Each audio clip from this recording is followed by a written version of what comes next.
السلام علیکم ورحمۃ اللہ وبرکاتہ۔ میں ہوں ہومیوپیتھک ڈاکٹر جاوید اقبال اور آپ دیکھ رہے ہیں میرا YouTube channel care and cure with doctor Javed Iqbal.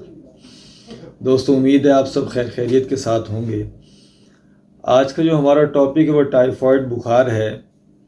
اور یہ کافی خطرناک بخار ہو جاتا ہے اور اکثر یہ بہت زیادہ وقت لیتا ہے ٹھیک ہونے میں، جلدی ٹھیک نہیں ہوتا، اور اس کی وجہ سیلمونیل ٹائفی بیکٹیریا ہوتا ہے۔ اور اس کی جو پھیلاؤ کی وجوہات ہیں وہ اکثر ناقص غذا اور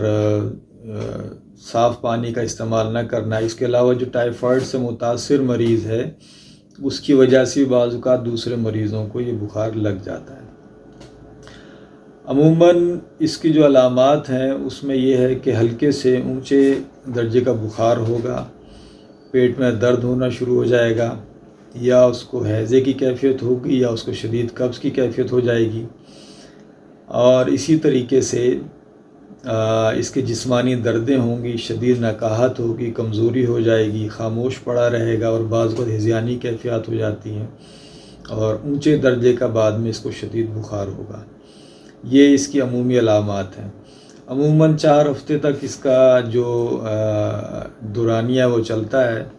اور اس میں جو پہلے ہفتے کے اندر علامات پیدا ہوتی ہیں وہ یہ ہوتی ہیں کہ ہلکے سے تیز بخار ہونا شروع ہو جاتا ہے، اور یہ بخار 103 104 تک جا سکتا ہے، اور اس کے ساتھ ساتھ ہیضے کی کیفیت یا قبض کی کیفیت ہوگی، اور ساتھ ہی اس میں جو ہے پیٹ کا درد بھی اس کو شروع ہو جائے گا۔ دوسرے ہفتے میں مسلسل اونچے درجے کا بخار رہے گا، اور ہیضے کی شدید کیفیت یا شدید قسم کی قبض پیدا ہو جائے گی، پیٹ میں شدید درد شروع ہو جائے گا، اور اس کے ساتھ وزن کا گرنا شروع ہو جائے گا اور شدید نقاہت ہوگی۔ تیسرے ہفتے کے اندر حالت مزید خراب ہو جاتی ہے، اور اس کے اندر ذہنی تناؤ بھی شروع ہو جائے گا، ڈیلیریم، یعنی کہ اس کو توہماتی چیزیں نظر آنا شروع ہو جائیں گی، اور مکمل نقاہت ہوگی۔ مریض کی آنکھیں جو ہے نا ادھ کھلی ہوں گی، اور اس کے اندر بالکل خاموش پڑا ہوگا،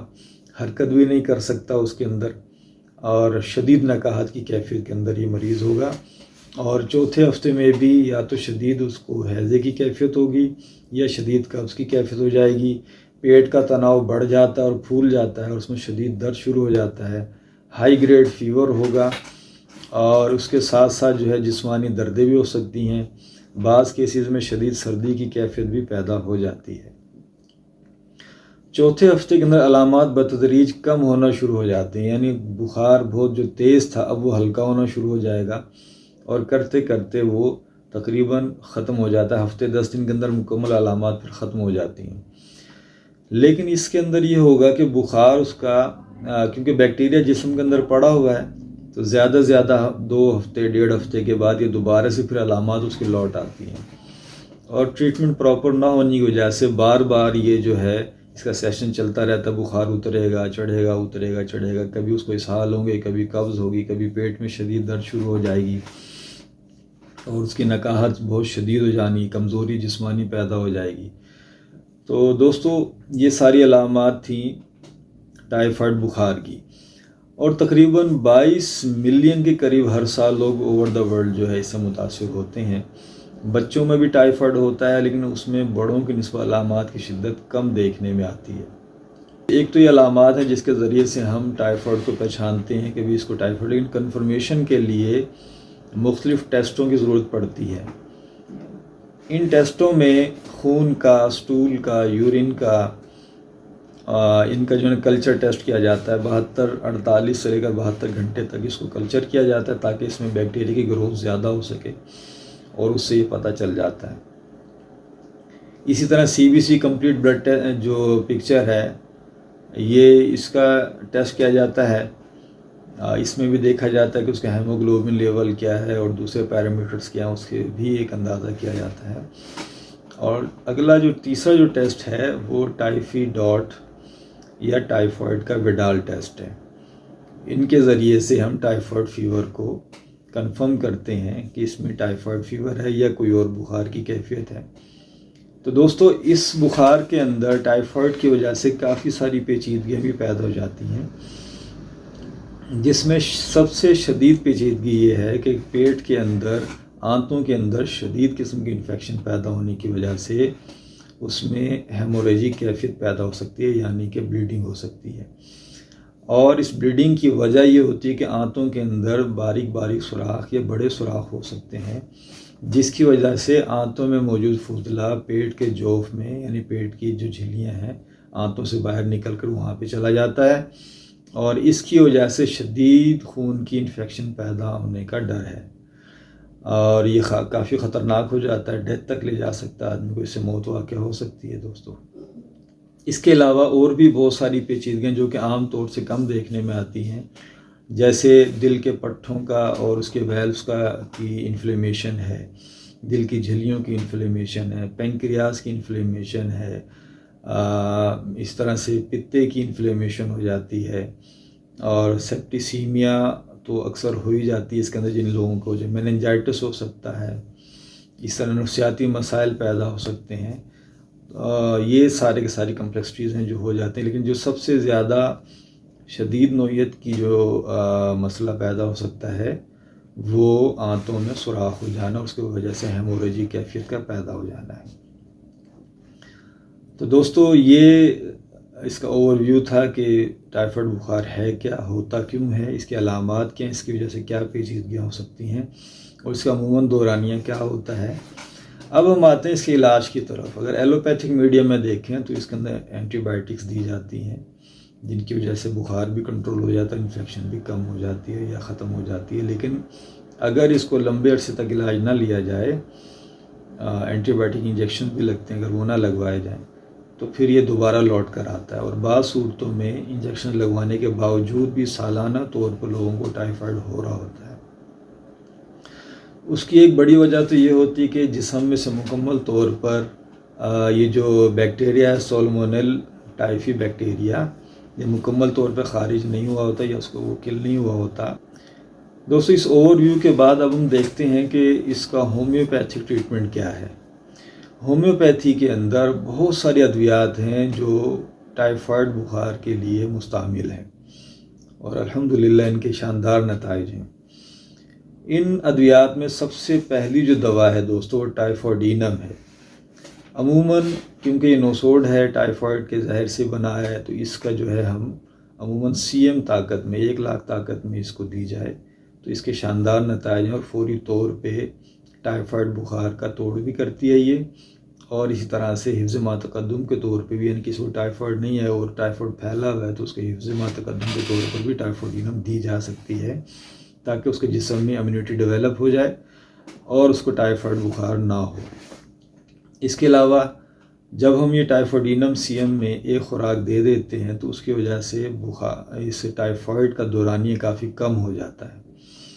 اور اس میں آگے ادویات کے استعمال سے بہت جلدی فاقہ ہوتا ہے۔ ٹائیفوڈینم کے بعد جو پہلی سب سے بہترین دوا ہے وہ آرسینیکم ایلبم ہے۔ آرسینیکم ایلبم 30 طاقت کے اندر اس کو بار بار 2-2 گھنٹے کے وقفے سے دہرانا چاہیے،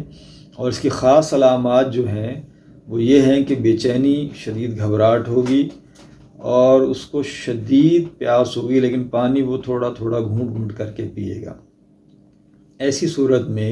مریض کو جب ہم اس کو بار بار دہراتے ہیں تو اس کی وجہ سے ایک تو جو مریض میں نکاہت پیدا ہوگی وہ ٹھیک ہو جاتی ہے، اس کی بے چینی دور ہو جاتی ہے، جو ہائی گریڈ کا بخار ہے وہ ٹوٹ جاتا ہے،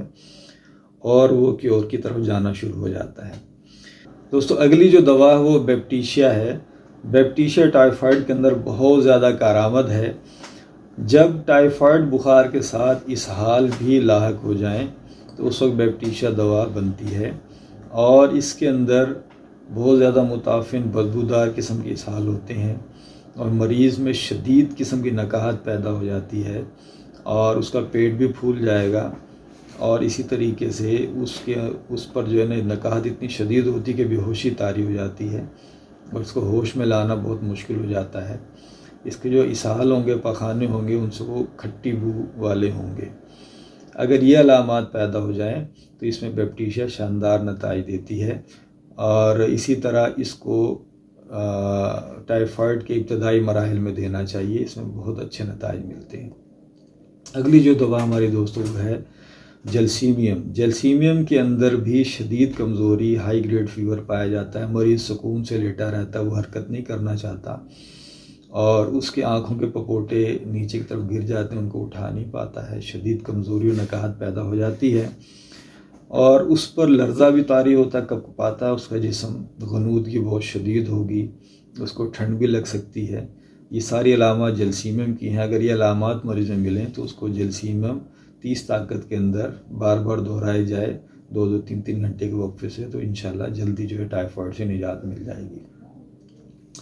اگلی دوا ہماری لیکسیس ہے دوستو۔ لیکسیس دوائی کی اور بیپٹیشیا کی سمٹم تقریباً ایک جیسی ہیں، لیکن اس میں جو ایک خاص فرق ہے وہ یہ ہے کہ بیپٹیشیا کا مریض نکاہت اور کی وجہ سے غنودگی میں چلا جاتا ہے اور بے ہوشی طاری ہو جاتی ہے،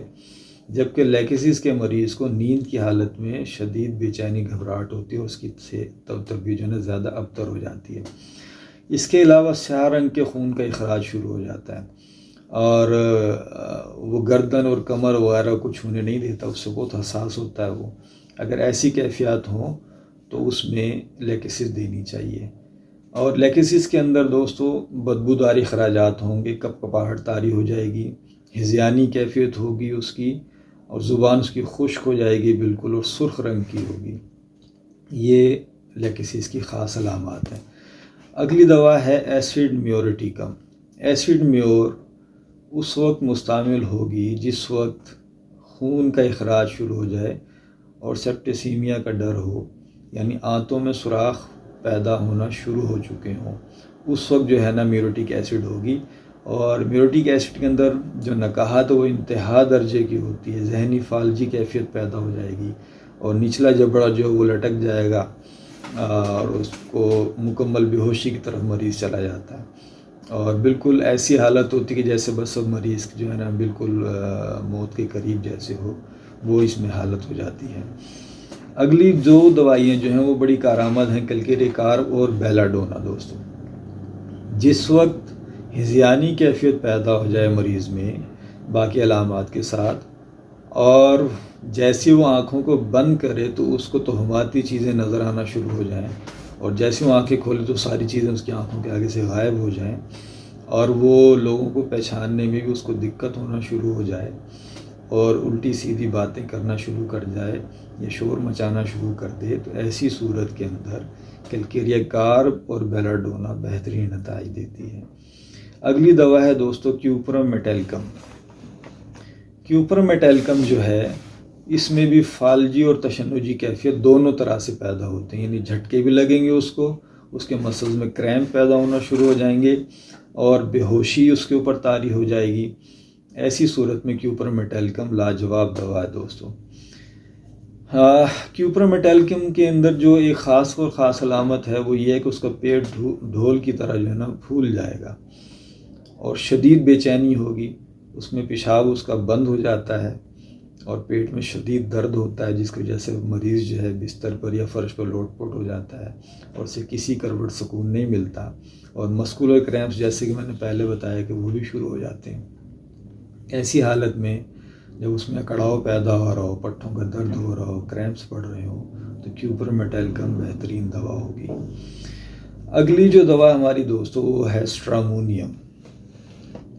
اسٹرامونیم جو ہے اس میں ٹائیفائڈ بخار کے ساتھ منہ سے خون رسنا شروع ہو جاتا ہے۔ جب منہ سے خون رسنا شروع ہو جائے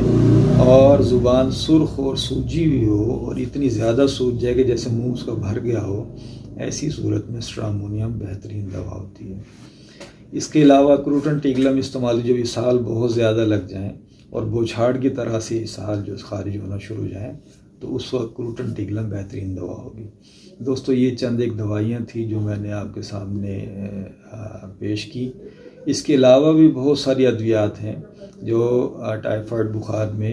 استعمال ہوتی ہیں۔ ویڈیو کے اندر ایک جنرلائز قسم کی ادویات بتائی جاتی ہیں، کیونکہ ہومیوپیتھی کا خاصہ یہ ہے کہ وہ اپنی مکمل علامات کے ساتھ ہی کام کرتی ہیں ادویات اس کی۔ اس لیے جب بھی کبھی کسی کو ایسی کوئی کنڈیشن پیش آئے تو فوری طور پہ اپنے قریبی کسی ڈاکٹر کے پاس جائے، اور بھی مکمل علامات بتانے کے بعد اپنی پراپر میڈیکیشن کروائے۔ عموماً اس طرح کے بخاروں میں گھر کی میڈیکیشن کامیاب نہیں ہوتی اور خطرناک ثابت ہوتی ہے۔ تو دوستو، امید ہے کہ آج کی ویڈیو آپ کے لیے کارآمد ثابت ہوگی۔ انشاءاللہ مزید نئی معلوماتی ویڈیوز کے ساتھ دوبارہ آپ سے ملاقات ہوگی۔ اس وقت تک کے لیے اللہ حافظ۔ السلام علیکم ورحمۃ اللہ وبرکاتہ۔